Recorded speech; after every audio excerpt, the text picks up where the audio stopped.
So tell me your story. Oh, tell you my story. How long do we have? So my story, to be honest with you, I didn't remember much of my childhood. I didn't remember much of my life until 2018, and I know that. But what I'm saying is, I didn't remember is for most of my life, starting at the age of 16, um, I've just kind of lived in the moment, and so there was no time space. It was kind of just moment by moment living. And from that, life kind of flowed and things seemed effortless that happened. And what started all this was when I was 16. I felt really disconnected. I felt separate than other people. I didn't exactly know why. I just knew that who I was, I was kind of like a philosopher in ninth grade. So I didn't really fit in with people. And I, I tried to fit in.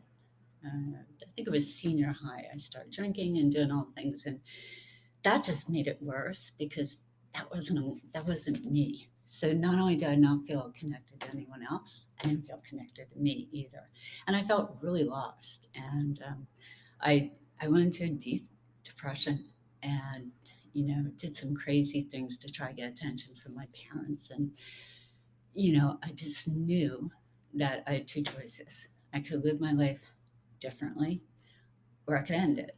And that was kind of where I was at the age of 16. And so I decided to try something different. So when I got my driver's license, I went out in the world and I would just go to strange neighborhoods and I drive around and I look at people and I go, okay, what do they have in common with me? And so I would try to see a piece of myself in others. And that worked. I did that for a couple of months. I'd make up all these stories in my head. And you know, after a couple of months, though, I got really curious and I wanted to know more about these people. So I would just walk down the street and stop people and say, hey, my name is Leslie. I kind of struggle with this. How about you? And people just opened up, and I always looked right in their eyes. And a funny thing happened is that when you look in someone's eyes, all of a sudden the exterior goes away and it's palpable. You can feel that connection um, between two people. And I know that they felt it too because people would always comment, what a gift. I'm like, what are they talking about? you know? But it started a lifelong process up until COVID of, I must talk to 15, 20 strangers a day, hugging them. And that's that is why I thrived in the world, because what happened is that I became love.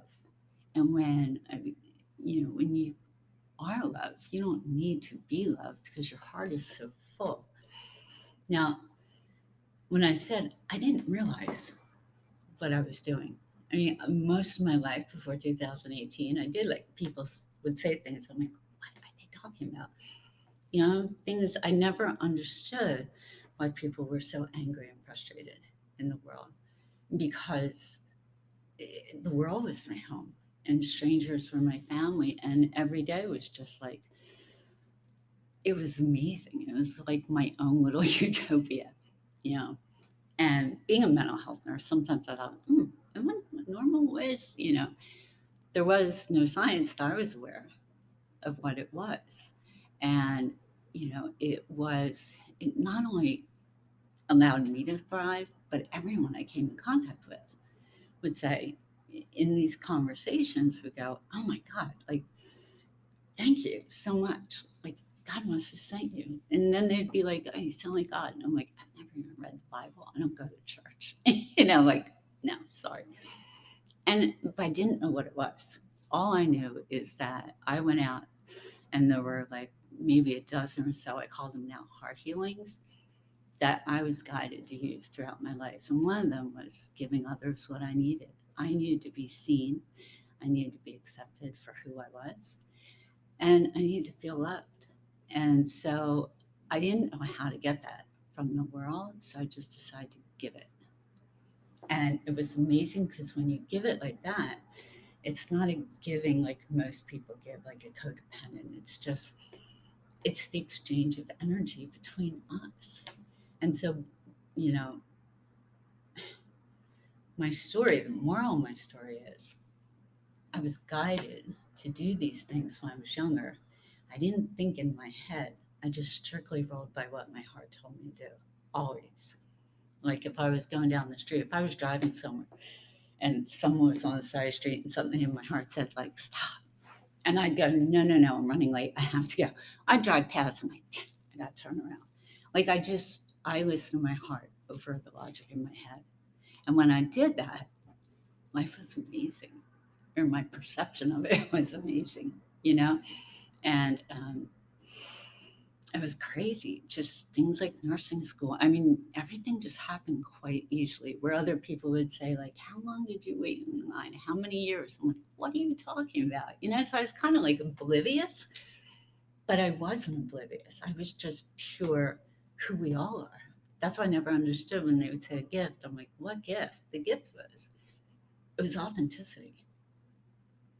And when we take our armor down, like I've seen the best of people in those years, everywhere from homeless to celebrities. Didn't matter. The conversations were all the same, no matter where somebody lived, how much they made, what their race was. Once you get in and start looking and connecting at the heart level, you know, it's amazing, and it puts you in that heart brain coherence, and you get into the flow of the universe. And so that was the message I came out to share. You know, my story as far as a kid, I knew that there was abuse only because I could sense it. But nobody in my family really talked about anything, you know. And we were kind of like the perfect middle class family that was totally functionally dysfunctional. If that makes sense. Mm-hmm. Yeah. Yeah. How about you? You're the same way? Mm-hmm. Yeah. Mm-hmm. And that's what I'm saying. Like we all walk around with this pretending that everything's fine, Mm-hmm. and nothing will be fine until you admit that it's not fine.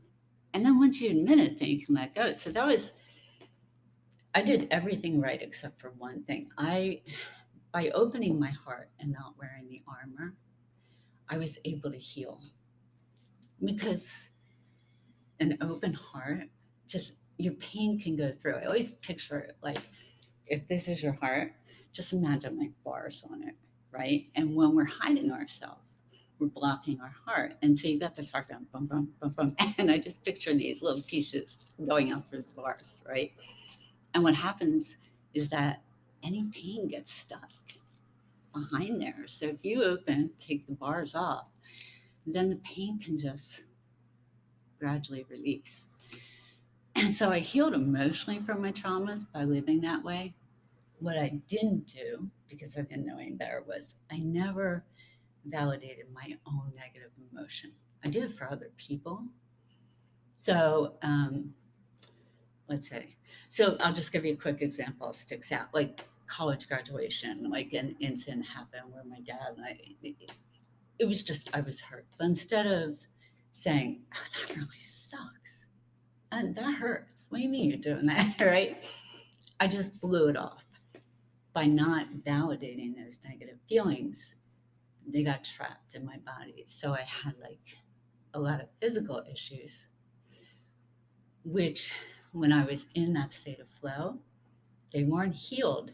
But the funny thing is, like, they appeared they were healed because blood tests were normal. Like, I walked around with bowel obstruction for 3.5 years, and tests didn't pick it up.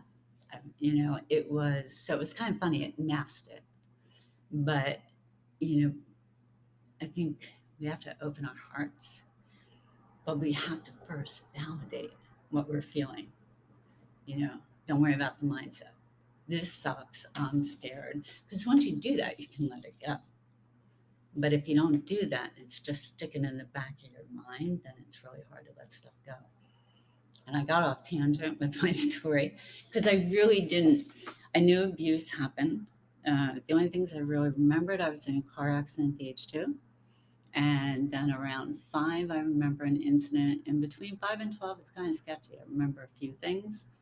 Um, and it was Yeah, just never really. Did you feel like you fit in with your family?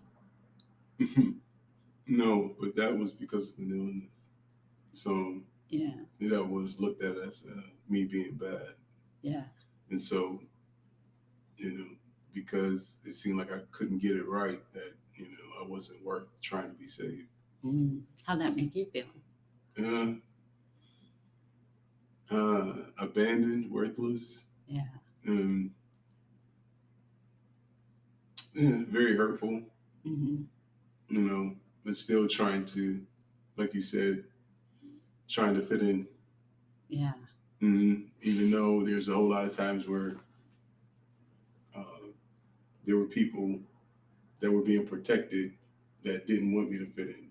Mm-hmm. But they were being protected, but I was being looked at as, you don't retaliate or you don't say anything. You just let them do what they do. Yeah. And it's funny because that's kind of throughout my life. It never did make sense, but I was guided to think a certain way and perceive my experiences so that I was never angry at the people. Like I found out in 2018, I started a deep spiritual dive and started writing to my younger self and uncovered all the traumas. And, like sexual abuse started age two. But I never, to this day, I was never angry. I kind of like went, wow, they must really be hurting because I know they love me. And if they're doing that, like even I told teachers, I told a lot of people about the abuse. Nobody did anything. I told my mom, she did nothing. I told my aunt, I told teachers in kindergarten, first and second grade. Nobody did anything. But I, in the past like 4 or 5 years, I said to my younger self, like, let's go back there and say whatever you want. Be mean, be nasty. And my inner self was like, no, that was so not cool. But like, what was going on with you that you couldn't deal with the kid telling you this? And so it never made sense why I was never angry. Like I kept on, I have to be angry. I have to be angry. Like, right. But I wasn't. And I'm like, that's weird. I was a little kid. What made me look at other people and go, it's not about me. They were just experiences. You know, they didn't feel that great. I remember taking myself back to the first time my dad, like at two during a diaper change, went to kiss me, and it was different. It was not a parent kiss. And in my writings, like I would take myself almost like a self hypnosis, but I remember going, God, what are you doing? You just like screwed everything up. But it wasn't anger. It was like, wow, what are you doing? You're so hurt. Why are you doing this? You're messing it all up. And that never made sense to me. Like, where'd that come from? And other things, like just the more upset someone was, the more I love them, you know, because like hurt people, angry people are hurt people. If we walk away and ignore them, you're just validating their belief and they're going to get angry and nastier, But I never understood where they came from until in this deep dive, I wanted to take myself back to the car accident because no one really talked about it. I just knew I'd had head trauma. And it was during that accident I realized I had a near death experience. And I saw myself in the ER at the age two, crying, going, "Don't send me home, don't send me home." And then all of a sudden, in real life time, in today's time, I felt so warm and just, there was no bright light or anything. I heard this voiceless voice that kind of just said, you have to go home and your life's going to be really difficult, but you will always be safe. And I guess that's where everything started. That came from because as a little kid, I used to put my hand on my heart and do this rubber band breathing where I'd start from my feet and bring it up to my head and back down. And I would just sit there and go, I am safe. I am safe. The world's a loving, accepting place. I am safe. The world's loving. I did that when I told my mom and she did nothing. I'd go, I'm safe. The world's a loving, accepting place. I'm safe. I did that I still do that every day, you know? And I think that the way I live my life from the heart, and there was nothing about me different except for I listened to my intuition. It's who we all are. I'm no better or no worse than anyone else, but we are love. I've seen it. I know I've seen it. I've been in when I worked in public health and worst areas of Philadelphia. Like I'm this white woman, I'd hop out to kids fighting and go like hug them. And I don't know what happened when I left, but in that moment, whether it was out of shock or whatever, yeah, people just need to feel safe, to be themselves. And I've seen in the past since I left work, uh, yeah, we're not like that. It's not the world I saw. So my story going back is I was just one girl who, you know, had near death experience but didn't know it. And from that, learned to trust when there was no reason to trust and to open my heart widely, not worrying about getting hurt again. And from that just came a lifetime that not because of money, not because of anything else, but when you walk through the world and you just connect with people at that quick level. Number one, I didn't need friends. I didn't miss friends. I'm thinking, thank you. I always thank my parents because, like, maybe this is what life's supposed to be like. That we don't need to get into the nitty gritty. We just need each other to hold one another, a space throughout the day. You know, um, but yeah. So anyhow, so there were just certain things that I learned. One of the greatest was to see the gift, no matter what happens. It's always a gift meant for me, and whatever happens to you, it's a gift meant for you too. And I was just, as I said, that made me a little weird though because I never understood why. Um, but you know, my story when I did find it out, there was sexual abuse from the ages of 2 and 12. Different family members. I think there were 4 people between that time and around age 12. And I guess this is why I started remembering things around age 12. I stood up for myself and said, like, no more, no. And when I said no, that's when the emotional abuse started and gaslighting um, from parents. Not from my mom. She was just kind of silent, but from my dad. Um, yeah, and there was a lot of sexual abuse, and I don't think that affected me as much as um, the gaslighting for a while. That's tough because that makes you feel crazy. Like someone does something, and you're like, nah, if someone loved me, they wouldn't do that. But then, yeah, it's just, did you ever grow up with or be Oh, around? manipulation was huge. Yeah, and they call it, I think it's called perpetrator victim rescuer syndrome. So, like, whoever it was who would knock me down would be the same person that comes in and swoops you up. And so you go, yeah. What's funny is I had that with my family. When I was out in the world, though, I didn't have that. I never understood why until what started me writing back in 2018. Oh, it's so complicated.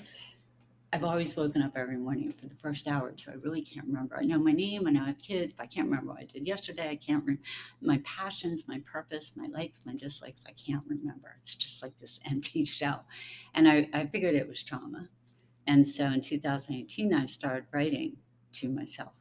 And I started one therapy where, not therapy, but you write with your dominant hand, you ask a question from your adult self, and then you allow your non dominant hand to answer by writing. I don't write both hands, but you can tell what comes out. So I tried it and I was trying to prove it wrong. Like I was really focusing on telling my non dominant hand to answer something different than it did. But I wrote with my dominant hand. I'm like, why do we wake up this way? And my non dominant started to write the word HA. And I'm like, oh, like I was hate her. I'm thinking, oh, great, I'm going to find this out. So I went, who do we hate? And started to spell my name. And I'm like, oh, shoot, this isn't good. I'm like, we have some work to do. So I want to find out why I hated myself. And it was because I wore the armor at home. It was because at home I didn't allow my full personality, my bigness to like be seen. And that's where I realized like I went, oh my God, this explains all of us. We're all pissed off at ourselves because when we wear the armor and put the mask on, we're basically telling ourselves, you're not worthy of being seen. And we're abandoning ourselves by doing that. And I went, oh my God, this is all so simple. And yeah, so that was kind of, so I call like living life with heart. Um, Heart's an acronym that stands for honesty, empathy, acceptance, respect, and trust. And when it first came about, it came about because business coach said to me, like, teach people what you do. And again, I'm going, what do I do? Like, what I, it's just a way of being. It wasn't anything special. And he's like, well, what makes you walk towards people the rest of the world walks away from? And I'm like, oh. So I came up with the acronym. And at that time, I thought it was just giving those things to other people. But a year later in 2018, when I wrote that to myself and did some really deep work, I realized it's honesty, empathy, acceptance, respect, and trust to ourselves. And then when I didn't have my armor on, I never tried to be nice to people. To this day, I've never tried to be nice. It just kind of spills out because that's who we all are. Make sense? Makes sense. Yeah. You know, so my story's not clear cut. It's like there's, Well, I'm sure, like when you get this, you'll be able to make it make sense. yeah, it does. It's just there are a lot Because I of mean, it different doesn't pieces. have to be linear. Yeah, A story never is linear. I know. When I was trying to write my book, I'm like, oh my God, like, because first of all, I didn't pay attention to time my whole life. There was no time. I just kind of, if I was, if I was finding joy in the moment, I did it as long as it didn't bring me joy. And that was basically, it's funny looking now because when I wanted nothing but to find joy, I saw how I had everything. And then when I left work, I guess about 2018, when I started to see there was a greater purpose and I wanted that to fulfill my soul's purpose, right? Once I started wanting something, that's when I started seeing what was missing, right? And, I just look at the world and it's the way I roll is so different than the world. And it really shocked me coming out of my job. I worked home care, public health, and my way of being was perfect for that job because, like, when I left work in 2017, I found out that Drexel University in Philadelphia had been doing studies on our patients, my company's patients.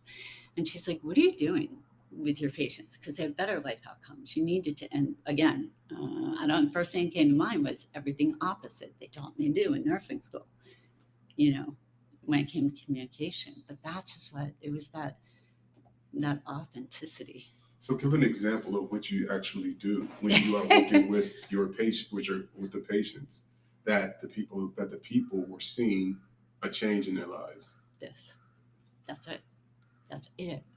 It's being open. We're having an open, honest conversation. And I had a lot of wisdom, right? Like, um, I didn't want to get into this, but we will. But in 2018, when I uncovered a lot of things, I uncovered that accident when I was 2 was worse than it was. And I had another accident when I was 18, car accident with head trauma.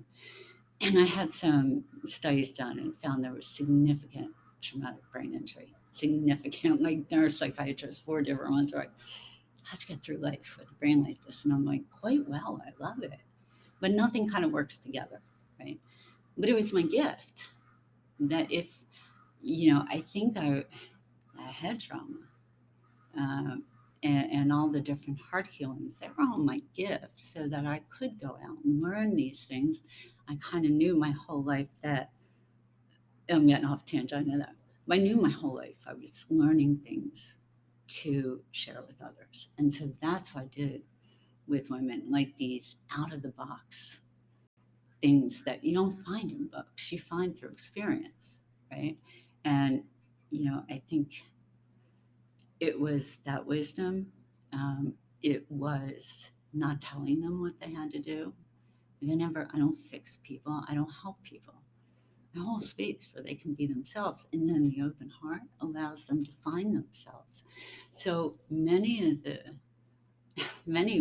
women that I told you the interviews I did, um, I would ask them open-ended questions, and we would talk and listen actually for a couple hours. And I started seeing, like, 6 months after these conversations, these women were doing some amazing things. So I called them. I'm like, "Hey, it's Miss Leslie. What did you do so I can share with my other patients?" They're like, "It was that conversation." I'm like, "What? What about it?" They're like, "Well, basically, it was the first time women had said that they truly felt seen and accepted. So this is what I do, right? Holding a safe space and being authentic and open allows someone to truly feel seen, and also increases their self-awareness, and they start learning about why they do things the way they do. And the third, the coolest thing, is that in a matter of 2 to 3 hours, these women shifted their perception of themselves because they saw themselves. And the questions, they went, wow. And I could see it as I was filming. It was crazy. Like, women slumped, and by the end, they're like this, And so it was one conversation that women changed. And, you know, I'm sitting there going, someone do one of these with me, please. And like, because it was just amazing, and trying to sell that to people, not people, I'm talking systems, because I saw how our systems is so codependent. Everyone needs to fix everyone. Nobody's broken. If someone really wants to fix you, it's because they need some help, and it makes them feel better to help you, right? So, in asking what I did, I was a really good nurse, but at risk pregnancy, I worked with welfare moms for like 15 years in home care, and then 15 years inpatient. And I called them. Um, I guess a couple years after I left work, guys, what did I do? Put a label on it, because that's what got me like down this thing. Is people are like, "What do you do?" I'm like, "I love people into being." They're like, and I would simply have nonprofits say, "Never say that," and I'm like, "But that's who I am." Like, well, you're asking me what I do, right? That doesn't work. Give us something we understand, and I'm like, "Oh my God, this is so simple." Like, how do you not understand? So then I started finding labels. I'm like, I, we, if somebody is open, authentic, we're multidimensional. I don't just do one thing. So when I asked my patients, I called them former patients. I'm like, if I did anything outside of being a nurse, what did I do for you? And they all said, you helped me love myself. And I'm like, okay, how? What did I do? What I really, it sounded crazy, but it was just conversation. It was the way that we connected, and that safe space that they didn't feel judged. And so, what I did, I was coach, I was mentor, I was parent, I was friend, multiple things. But I never consciously went in saying, I'm going to do this. I did go in saying, everywhere, I'm just a woman. I'm a woman. I'm a nurse who has some information that I can share, but you can also teach me things, right? Like, I never went in higher than anyone, because I'm not. We all can teach each other. Does that answer what I do right now? Is I've created a curriculum